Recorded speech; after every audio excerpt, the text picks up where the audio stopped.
sosok Esiatika, sang maestronya pelukis Banyuwangi, sudah sedemikian mengkristalnya dengan jiwa dan kehidupannya, sehingga segalanya tercurah demi terwujudnya karya-karya estetika yang telah membesarkan namanya. Kini Esiatika sedang merangkai mimpi, ingin menjadikan Banyuwangi sebagai destinasi atas karya-karya para pelukis mumpuni di bumi Belambangan tercinta ini.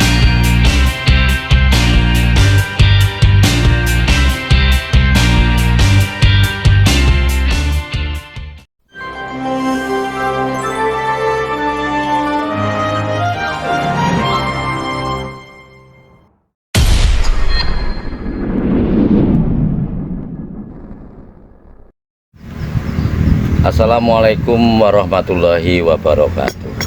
Pemirsa netizen dimanapun berada saat ini, kami dari LSAP Banyuwangi yang secara kebetulan bertemu dengan sosok sang maestro pelukis Banyuwangi, yaitu Mas Esiatika. Selamat datang Mas Yadi. Sehat-sehat. Terima kasih kedatangannya. Oke, makasih. Alhamdulillah ya. Baik, kami sengaja menemui beliau ini dalam rangka untuk bincang-bincang. Kalau istilah Banyuwangi namanya gesah kan ya? Gesah, ya. Gesah, ya. Jadi gesah lebih santai kan? Lebih santai aja. Nah, kita akan membahas sesuai dunia beliau. Bagaimana pandangan beliau di dunia lukis, dan bagaimana pula beliau mengawali dan merintis profesinya sebagai seorang pelukis profesional, kan begitu. Nah, yang jelas pengalaman beliau cukup luar biasa, melanglang buana dengan jam terbang yang sudah tak terhitung ya dia. Jelasnya begitu ya. Ya, nah, ya begitu saja. Begitu ya. Nah, saya berharap juga dengan bincang-bincang kita nanti itu ada manfaat positif khususnya bagi masyarakat, dan khususnya juga ini bagi pelaku-pelaku dunia lukisan ini ya. Ya, untuk Banyuwangi, untuk Banyuwangi terutama ya. Baik, kita akan memulai bincang-bincang dengan Mas Yadi. Tapi Mas Yadi, sebelum bincang-bincang izinkan saya untuk mengulek-ulek kopi dulu ya. Silakan, gitu silakan ya. Mas. Biar ada semangat lebih kan ya, gitu kan.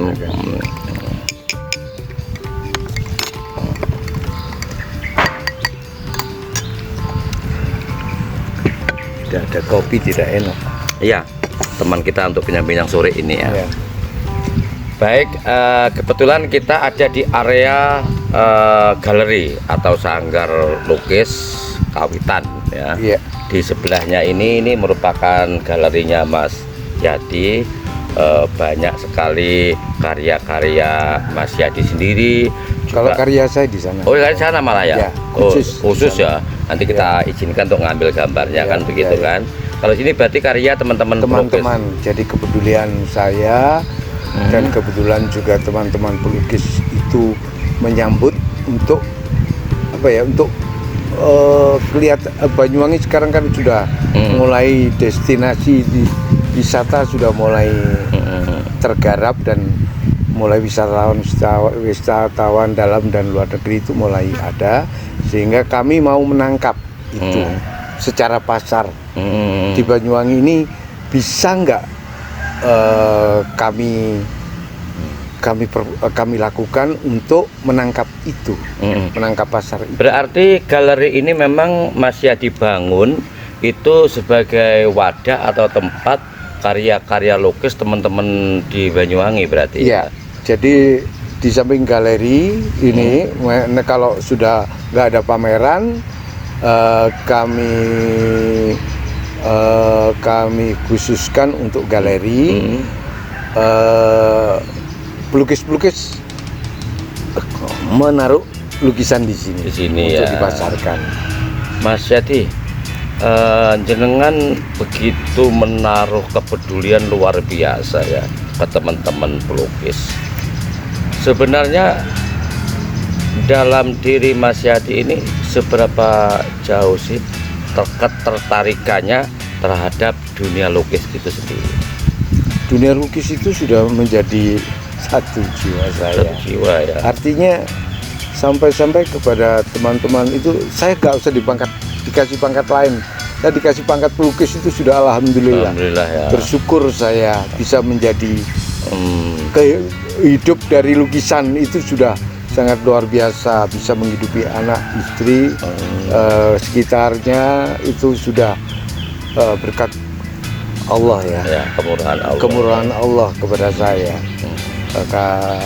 Padahal saya ini hanya anaknya supir, ibu ya rumah tangga biasa.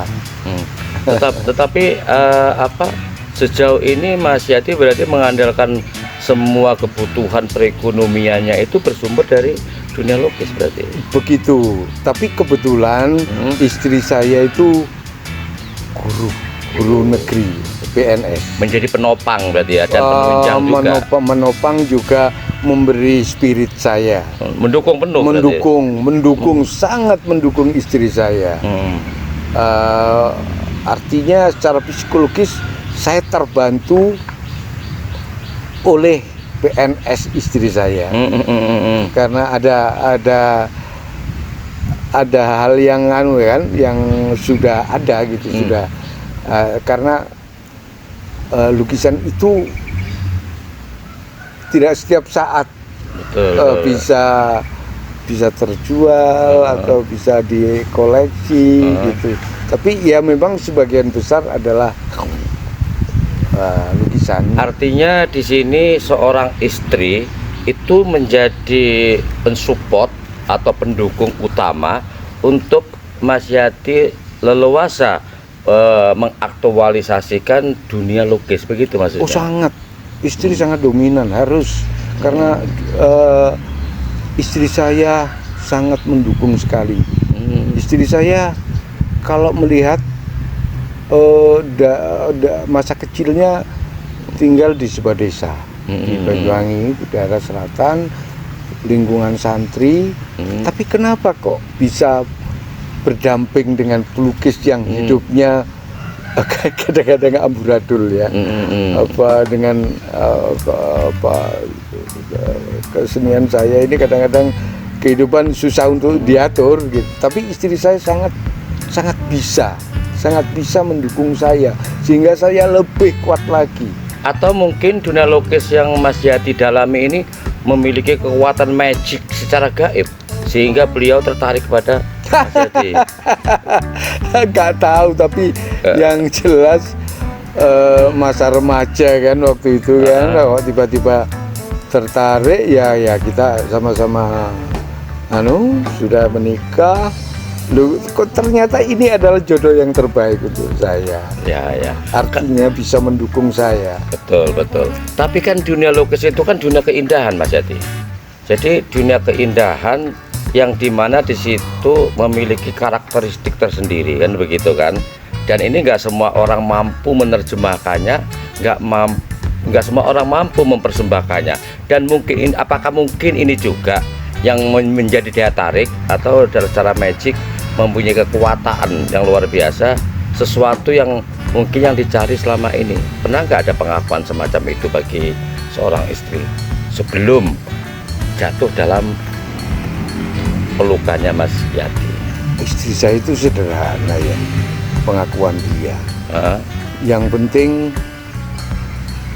calon suami saya punya pekerjaan dan menganggap bahwa melukis itu pekerjaan. Oh gitu. Padahal saya masih nol besar waktu itu. Kehidupan ekonomi saya, kehidupan psikologis saya waktu masih muda kan masih bergolak, masih nggak karu-karuan. Tapi ya itu jodoh. Berarti ini ceritanya drama kehidupan jatuh cinta karena dunia lukis berarti ya pada Mas Yadi ya. Karena melihat Mas Yadi kan sebagai pelukis saat itu kan. itu juga misteri juga. Misteri ya, nggak bisa Misteri. dipahami. Ya ya istri saya hanya bilang ke saya, yang penting calon suami saya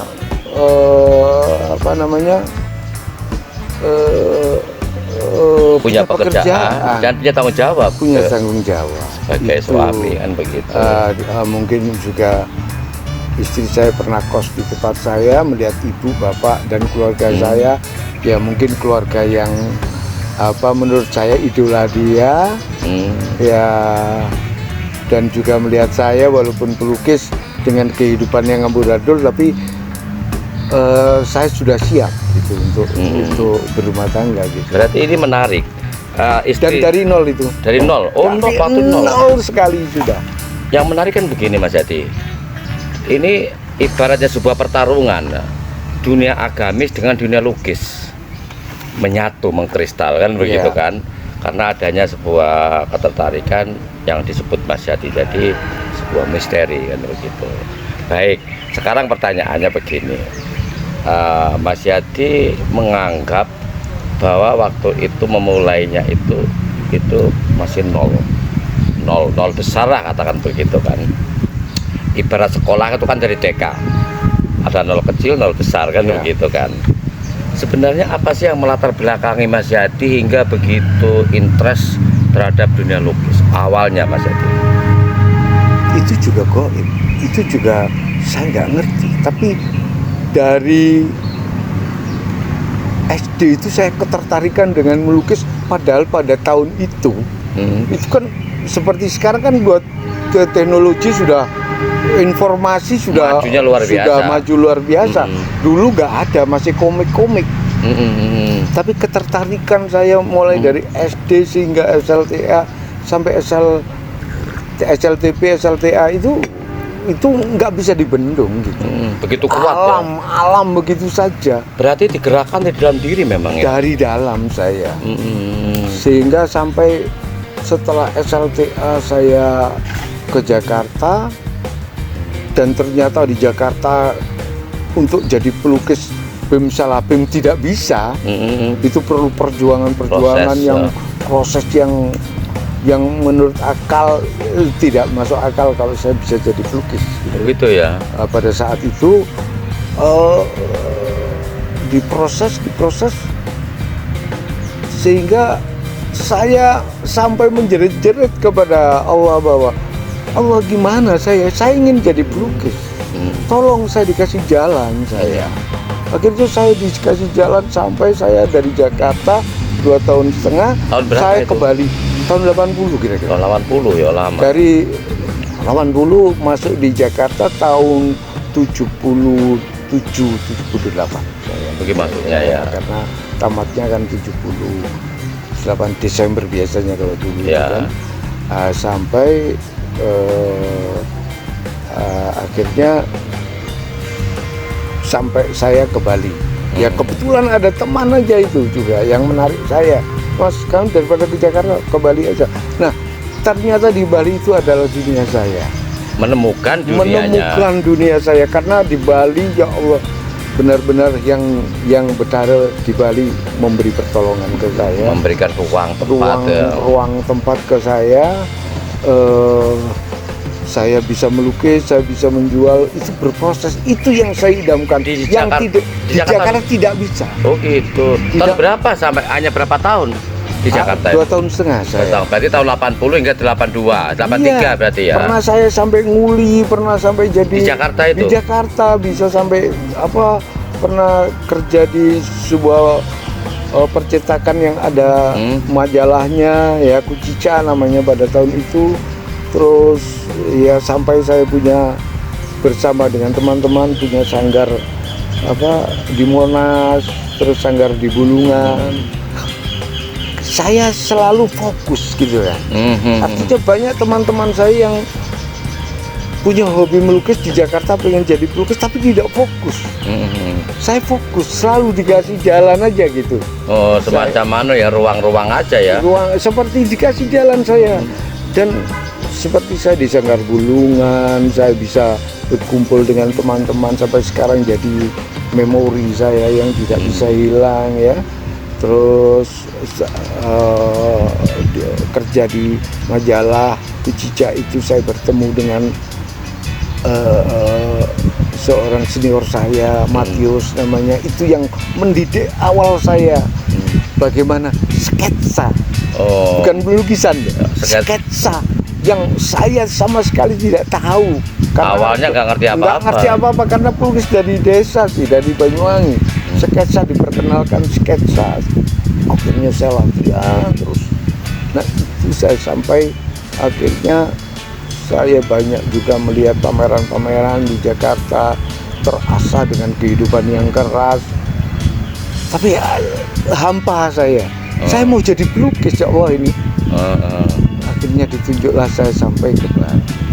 Ke Bali tahun berapa itu? Tahun 80 saya masuk. 80. Tadi 80 di Jakarta. Oh enggak, tahun tahun 70. 77. Ya kira-kira tahun 70. 2 tahun setengah. Ya 2 tahun setengah saya di Jakarta. Berarti tahun 80 itu ya, terakhir. Pertengahan 80 saya ke Bali. Oh gitu. Di Bali. Di Bali lama ya? Di Bali ya sampai sekarang saya Sampai punya sekarang. rumah. Oh punya rumah di sana ya? Iya. Termasuk untuk tempat menyediakan hasil karya ya? Iya, untuk studio saya. Nah, tadi kan saya tanya awal menyukai dunia lukis. Sekarang awal belajar. Belajarnya kepada siapa kira-kira? Saya. Berarti otodidak? Otodidak murni. Saya sekolah hanya semea. Sampai otodidak dan selalu mencari saya. Siapa yang orang-orang yang bisa saya untuk belajar gitu. Nah, ini kita bicara otodidak, Kang Yadi ya. Otodidak dengan tadi disebutkan banyak mencari yang bisa dimana jadikan tempat untuk belajar ya. Itu belajarnya itu apakah melihat karya mereka ataukah dituntun oleh orang yang bersangkutan?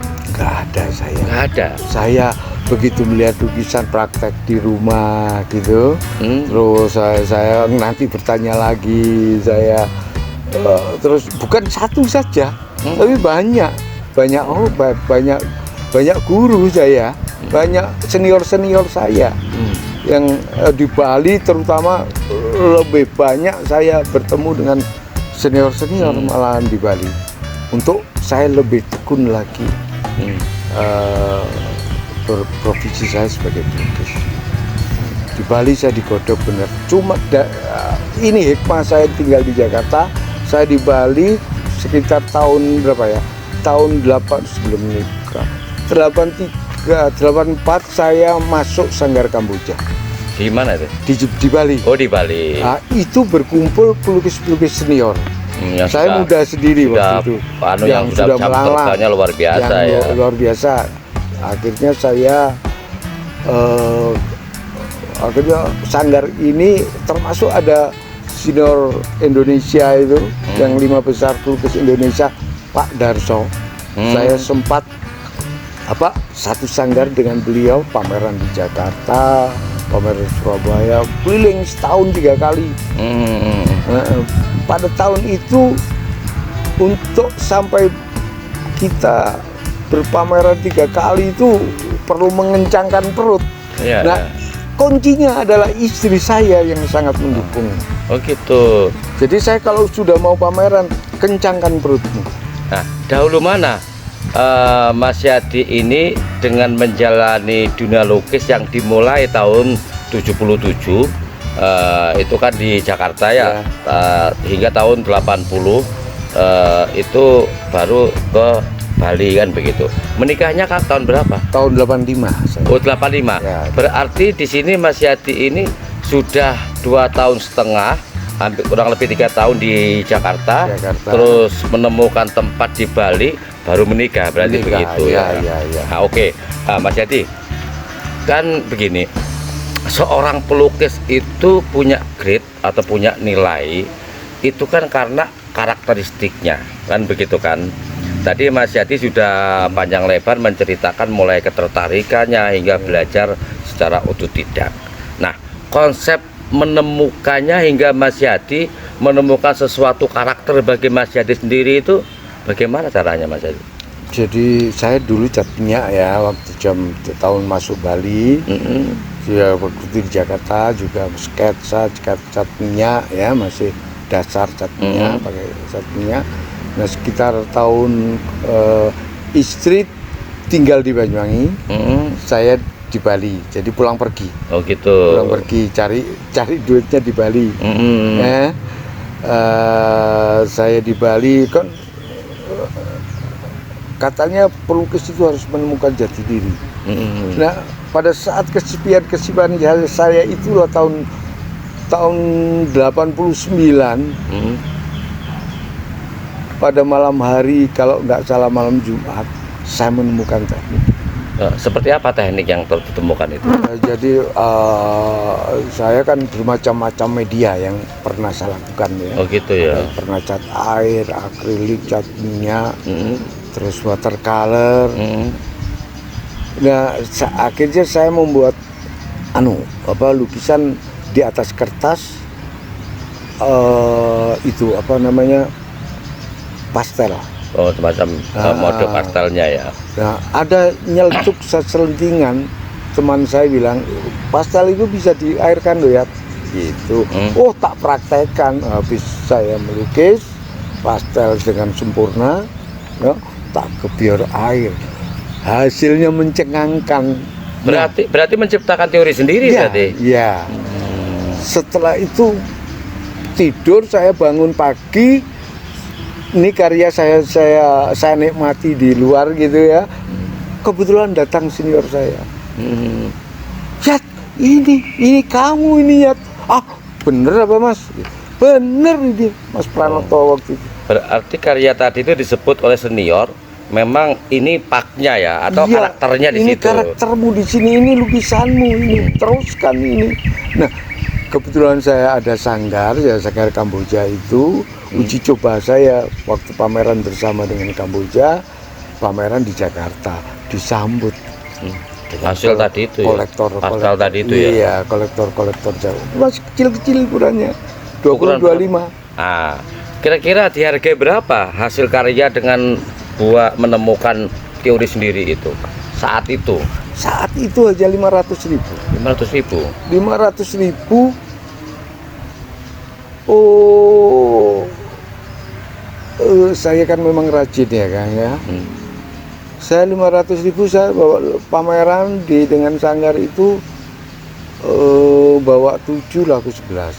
Karena saya melukis lagi di Jakarta, melukis lagi. Gitu, karena rajin saya. Rajin, saya tidak suka lihat di mall-mall, nggak suka saya. Saya kerja, saya kalau ada pameran di Jakarta selalu hadir, saya selalu melihat pameran. 11 tadi itu di pameran habis semua? Habis, dan itu berlanjut terus. Oh gitu. Akhirnya sampai pada galeri-galeri kayak Edwin Galeri menawari pameran saya, pameran tunggal. Padahal Edwin Galeri itu adalah salah satu, pada saat itu adalah galeri bergengsi, menawari saya pameran tunggal. Saya kan seperti saya dapat kehormatan yang luar biasa. Itu pun hampir berapa, 70% habis itu di sana ya. Iya. Terus Mas Yadi, dari semua karyanya itu berapa yang termahal menurut Mas Yadi, yang paling diberikan penghargaan fantastis? Saya tidak bermain harga. Oh gitu. Saya punya standar harga, tapi sudahlah. Oh gitu, off the record ya. Artinya ya biar orang hanya melihat karya saya aja gitu. Tapi ya itu perjalanan itu pun tawaran pameran terus menerus gitu Kang, untuk yang promotor galeri, selalu tidak pernah kembali pameran saya. Itu kan saya habis selalu, berapapun jumlahnya habis ya. Penghargaan awal kan harga 500 ya oleh pertama kali itu kan sudah luar biasa untuk pemula waktu itu. Nah, terus gini, dari beberapa karya lukisan Mas Yadi ini kan banyak orang melukis itu ada memilih pemandangan lah atau apalah, tapi Mas Yadi ini condong yang berhubungan dengan kehidupan manusia. Sosok Seperti itu. Apa yang menarik Mas buat Mas Yadi hingga memilih sosok manusia itu sebagai objek karya lukis? Saya itu kan tidak mau terlalu ribet ya. Artinya apa yang saya ingin dan saya bisa saya lakukan. Kebetulan objek manusia itu saya suka. Jadi apa yang saya lihat di depan saya tertarik, itu yang jadikan objek jadi objek saya gitu. Melalui foto, saya selalu hunting foto gitu kan, untuk objek-objek lukisan saya. Nah, ini baik objek yang dilihat tadi itu manusia yang ada di depan Mas Yadi, atau mungkin di foto sehingga hanya berupa foto, tapi apapun namanya itu berhubungan dengan nyawa. Nah, kira-kira ketika melukis itu apakah Mas Yadi itu merasa walaupun itu berbentuk foto langsung, itu ada sebuah kehidupan atau nyawa dalam foto tersebut? Begini, saya pernah omong-omong dengan seorang senior saya, Rustamaji namanya, sudah almarhum. Pak Rus, melukis pakai foto itu bagaimana? Karena pada tahun itu modern, postmodern sangat berkembang. Melukis foto itu haram. Nah, Rustamaji, saya tanya pada Pak Rustamaji, yang penting foto jadi lukisan, bukan kamu melukis foto foto. Kalau kamu melukis foto jadinya foto, ya nggak tahu saya. Tapi kalau kamu bisa menjadikan itu lukisan, ya teruskan. Ya akhirnya saya terus sudah sesuai pilihan pertama itu. Sudah pilihan saya, nggak peduli kritis ngomong apa, teman ngomong apa. Ini kebiasaan saya. Kebiasaan saya. Saya nggak mau melihat kebiasaan orang lain. Ya itu mungkin yang sehingga zaman berkembang akhirnya menjadi kontemporer ya, dengan objek-objek kontemporer yang bermacam-macam. Kontemporer itu lebih kepada modern ya. Pokoknya pelukis yang pokoknya pelukis yang hebat lah, yang katanya masuk di kontemporer. Saya tidak peduli. Yang penting saya melukis dengan kesenangan saya, dengan hati dan sugesti diri kan begitu. Mas Yadi, di Indonesia ini kan di masa lalu maupun sekarang ini kan banyak pelukis-pelukis nasional yang seringkali dijadikan sebagai acuan. Kalau Mas Yadi kira-kira siapa yang menurut Mas Yadi ini pelukis di nasional di Indonesia ini yang bisa dijadikan acuan itu sendiri? Gini ya Kang, saya tidak terlalu fanatik dengan tapi saya belajar dengan beliau-beliau dari karya-karya beliau atau dari beliau-beliau yang sempat saya kenal. Jadi saya tidak pilih kasih melihat. Kalau memang itu saya anggap saya bisa belajar melihat dari lukisannya, terus bincang-bincang, omong-omong, saya akan masuk ke sana. Ada seorang maha guru saya, Rudiat, yang namanya almarhum, beliaulah acuan saya dulu. Berarti di sini kesimpulannya Mas Yadi itu ingin membangun jati diri tersendiri, berarti begitu ya. Nah, terus pertanyaan berikutnya ini Mas Yadi, kenapa sih di Bali itu ya, di Bali itu kalau nasional mungkin Jakarta ya jelasnya ya, tapi di Bali ini justru menjadi destinasi mancanegara. Kira-kira apa yang paling mendasari hingga Bali itu pilihan sebagai destinasi karya-karya lukis justru datang dari berbagai dunia? Bali itu punya energi, punya energi yang luar biasa, yang tidak dipunyai oleh negara lain. Kalau di Indonesia pulau-pulau lah, apa namanya, daerah-daerah di Indonesia tidak ada yang bisa mengalahkan Bali ya, untuk masalah energi tadi ya. Karena kenapa begitu? Karena begitu taatnya masyarakat Bali dengan kepercayaan agamanya. Berarti ini yang lebih memberikan energi itu karena kekuatan adat istiadatnya itu berarti. Adat istiadatnya. Berarti hidup berkarakter kan begitu kan? Hidup yang berkarakter. Adat ya. Dan kebanyakan orang-orang Bali itu berkarakter seniman. Oh gitu ya. Iya. Jiwa seninya lebih Jiwa menonjol ya. seninya ada gitu. Karena dibingkai oleh adat istiadat tadi kan begitu. Ya, ya seperti membuat sajen ya. Hmm. Orang-orang anak-anak orang-orang perempuan bikin sajen. Itu kan ada seni gitu. Apa ini kalau dia tidak baik, dia malu untuk menyajikan kepada Hyang Widi. Harus maksimal. Harus maksimal. Menurut mereka harus sesempurna mungkin. Sesempurna mungkin karena ini untuk Hyang Widi gitu. Ya, sang Hyang Widi. Ya, sang pencipta sana. Sang pencipta menurut kepercayaan mereka, sehingga itu menimbulkan energi gitu. Secara otomatis Secara ya. otomatis menimbulkan energi. Alam di sekitarnya sudah kena energi gitu. Mengikut semuanya. Mengikut. Nah, apa karena itu sehingga Mas Yadi dengan berbekal pengalaman mulai tahun 80-an sampai sekarang ini sehingga mendirikan galeri untuk menampung karya-karya dan bakat minat teman-teman pelukis Banyuwangi. Saya punya pemikiran begini, bahwa untuk menarik energi itu mungkin alamnya belum ya, tetapi sudah sebenarnya Banyuwangi, tapi tidak seperti Bali. Itu adalah taruhannya adalah dengan energi daripada lukisan. Berarti kadarnya yang masih belum mencapai. Itu yang kalau sampai Banyuwangi, pelukis-pelukis Banyuwangi bisa sampai pada energi bagaimana lukisan yang bagus, yang art, itu secara otomatis apakah itu yang sedang dipersiapkan oleh Mas Yadi beserta teman-teman untuk membangun dan mengumpulkan namanya energi? Itu dia. Jadi kenapa teman-teman itu mau? Karena sama-sama menangkap energi itu, karena pengalaman teman-teman saya menjadi pelukis di Bali.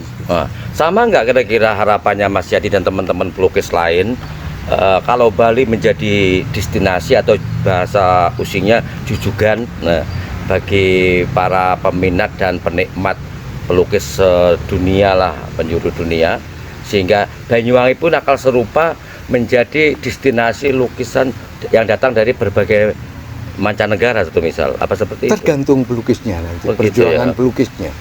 Kalau pelukisnya bisa artinya akan menjadi lukisan khas Banyuwangi, bukan objek ya, tapi ada sesuatu karakter Banyuwangi ya? Lukisan Banyuwangi itu mungkin yang gitu akan yang bisa menarik energi. Kalau seperti objek wisata kan sudah mendunia Mas Yadi, seperti Pelengkung itu nomor 2 ombaknya terbesar sedunia, nomor 2 setelah Hawaii. Kemudian seperti Gunung Ijen itu juga mendunia. Sukomade yang terkenal dengan satwa langkanya. Nah, ini kan artinya bahwa ini sebenarnya punya bahan baku untuk membentuk sebuah karakteristik di Banyuwangi. Selain keanekaragaman seni budaya daerah, Banyuwangi kan sebagai miniaturnya Indonesia. Seni budaya di Indonesia itu sebagian besar ada di Banyuwangi juga. Bisa nggak dijadikan sebagai sumber-sumber energi? Itu sebenarnya juga bagian energi kami. Bagian energi kami. Saya tidak menutup sekali bahwa Banyuwangi ada energi itu. Cuman beda dengan Bali. Begitu ya. Gitu. Kalau Bali bukan hanya keindahan saja, tapi kan dia punya adat istiadat yang kuat, punya karakter kebudayaan, kepercayaan kebudayaan yang kuat, spiritual yang kuat. Nah, Banyuwangi ini lain, punya karakter yang lain. Nah, pelukis menumpang dari Banyuwangi itu untuk menyedot menarik dari wisatawan, ya harus mengibatkan lukisan. Oke, berarti teman-teman Mas Yadi dan pelukis lainnya sedang mempersiapkan diri untuk menyongsong menjadikannya Banyuwangi sebagai destinasi dunia lukis baik domestik maupun mancanegara begitu ya. Oke. Bali itu gini kan, kita melihat daun aja, daun di Bali gitu, sudah beda. Ada Energinya energi beda, gitu. ya. Jadi untuk kita saya yang puluhan tahun di Bali, melukis di Bali itu beda gitu. Ada Energinya energi, mempengaruhi kita ya. ada energi yang kuat. Terima kasih Bali.